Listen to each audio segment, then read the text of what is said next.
1, 2, 3. Hai. Perkenalkan, kami dari kelompok 17 kelas 39. Dan pada kesempatan kali ini kami akan menjelaskan tentang proyek kami yang berjudul Pembangunan Sumur Artesis untuk meningkatkan kesejahteraan warga Desa Hegarmana. Perkenalkan, nama saya Puan Fernela Paramita dengan NIM 166240058. Saya John Thomas Jaya Posanta Bumbul dengan NIM 1662438. Saya Matius Silvia Kaspuri dengan NIM 1662430. Saya Adit M. Sakif dengan NIM 166244418. Untuk proyek Pancasila kami terinspirasi dari sila kelima, yaitu keadilan sosial bagi seluruh rakyat Indonesia. Karena tujuan dari program kerja kami adalah mensejahterakan rakyat Desa Hegarmana melalui sumur artesis. Desa Hegarmana, khususnya RW 12, telah mengalami kekeringan pada saat musim kemarau.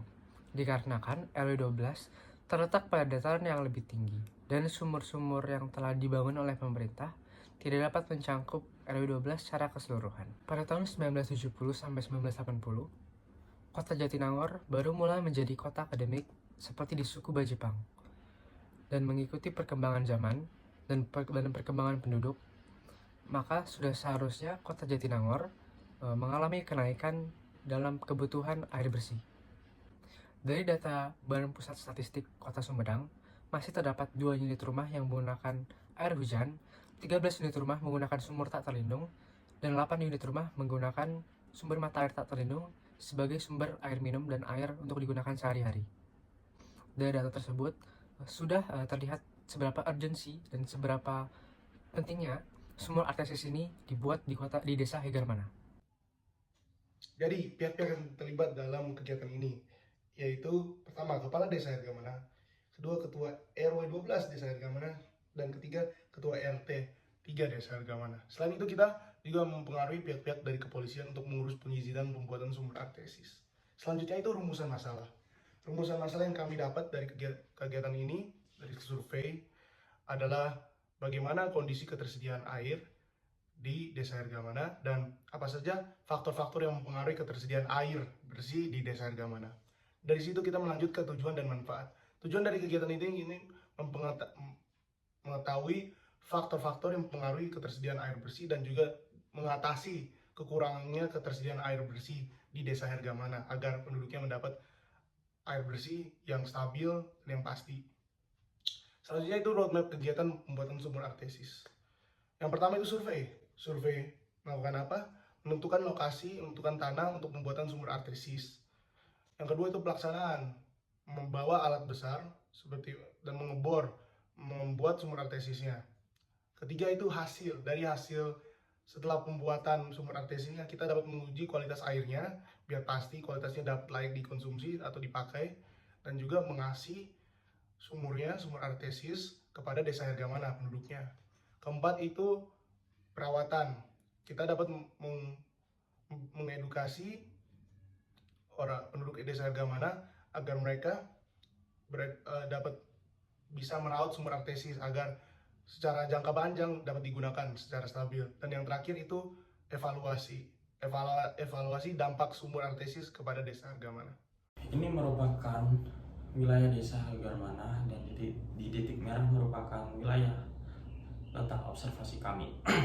Selanjutnya adalah lahan yang akan digunakan untuk pembuatan sumur artesis adalah tanah wakaf dari masyarakat setempat, dikarenakan di Desa Hegarmana RW 12 sendiri tidak ada tanah desa yang bisa dijadikan fasilitas desa.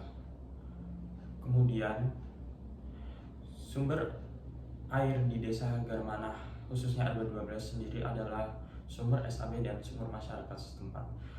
Sumur-sumur ini memiliki kendala yaitu kekeringan di saat musim kemarau. Dengan adanya sumur artesis, di saat musim kemarau tidak akan mengalami kekeringan. Mekanisme dan teknis dalam pembuatan sumur artesis sendiri ada 3 langkah. Yang pertama adalah perencanaan, pelaksanaan, dan rekomendasi perawatan.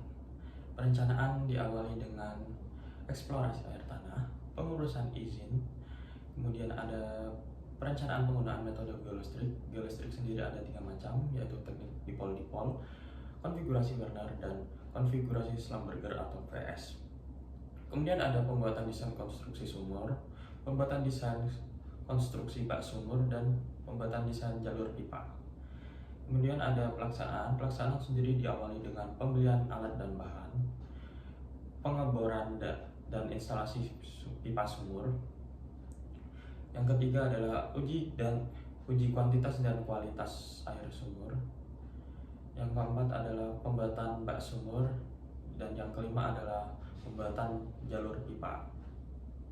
Rekomendasi perawatan sendiri ada 2 dari kelompok kami, yaitu pengecekan pipa sumur ke rumah warga secara berkala dan membersihkan bak sumur setiap 6 bulan sekali.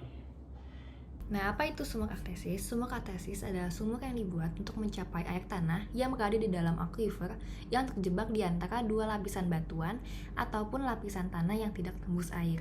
Nah, air dalam aquifer ini berada di bawah tekanan, sehingga ketika lapisan penutupnya dibor, air bisa naik ke permukaan dengan sendirinya tanpa perlu dipompa.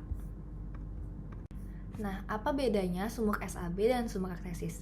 Yang pertama, dari sumber air dan kedalamannya. Sumur SAB umumnya mengambil air dari akuifer dangkal ataupun akuifer menengah. Sedangkan sumur aktesis mengambil air dari akuifer dalam yang tertekan, sehingga air dapat naik ke permukaan dengan sendirinya, dan kedalamannya relatif lebih dalam daripada sumur SAB. Yang kedua, dari segi tekanan dan aliran air. Sumur SAB memerlukan pompa untuk mengangkat air ke permukaan, karena air tidak naik dengan sendirinya, sedangkan sumur aktesis memanfaatkan tekanan alami dari akuifer yang tertekan. Dalam sumur aktesis, air bisa naik ke permukaan atau bahkan meluap tanpa perlu dipompa. Yang ketiga, dari segi penggunaan dan fungsi. Sumur SAB dirancang untuk menyediakan air bersih bagi keperluan rumah tangga atau komunitas, terutama di daerah pedesaan ataupun daerah yang sulit dijangkau oleh jaringan air bersih. Sedangkan sumur aktesis sering digunakan untuk penyediaan air dalam jumlah besar, misalnya untuk irigasi, suplai air minum, ataupun industri, karena kemampuan sumur ini untuk menyediakan aliran air yang konstan. Berikut adalah gambar sumur aktesis yang rencananya akan kami buat. Kedalaman dari sumur aktesis ini adalah 70 meter dan diameter atas lubangnya adalah 8 inci, sedangkan diameter paling bawah sumur aktesis tersebut adalah 3 inci. Jadi semakin dalam sumur tersebut akan semakin mengerucut ke bawah. Berikut adalah bar chart kegiatan dimulai dari survei lokasi pengeboran sumur sampai ke penerimaan sumur aktesis bagi masyarakat RW 12 di Desa Egarmana. Rencana anggaran biaya yang kami butuhkan untuk membangun sumur aktesis ini adalah 81.795.000. Sekian video yang kami buat untuk memenuhi tugas proyek mata kuliah Pancasila, yaitu pembangunan sumur aktesis untuk meningkatkan kesejahteraan di Desa Egarmana. Sekian dari kami, maaf bila ada kekurangan ataupun salah kata. Terima kasih.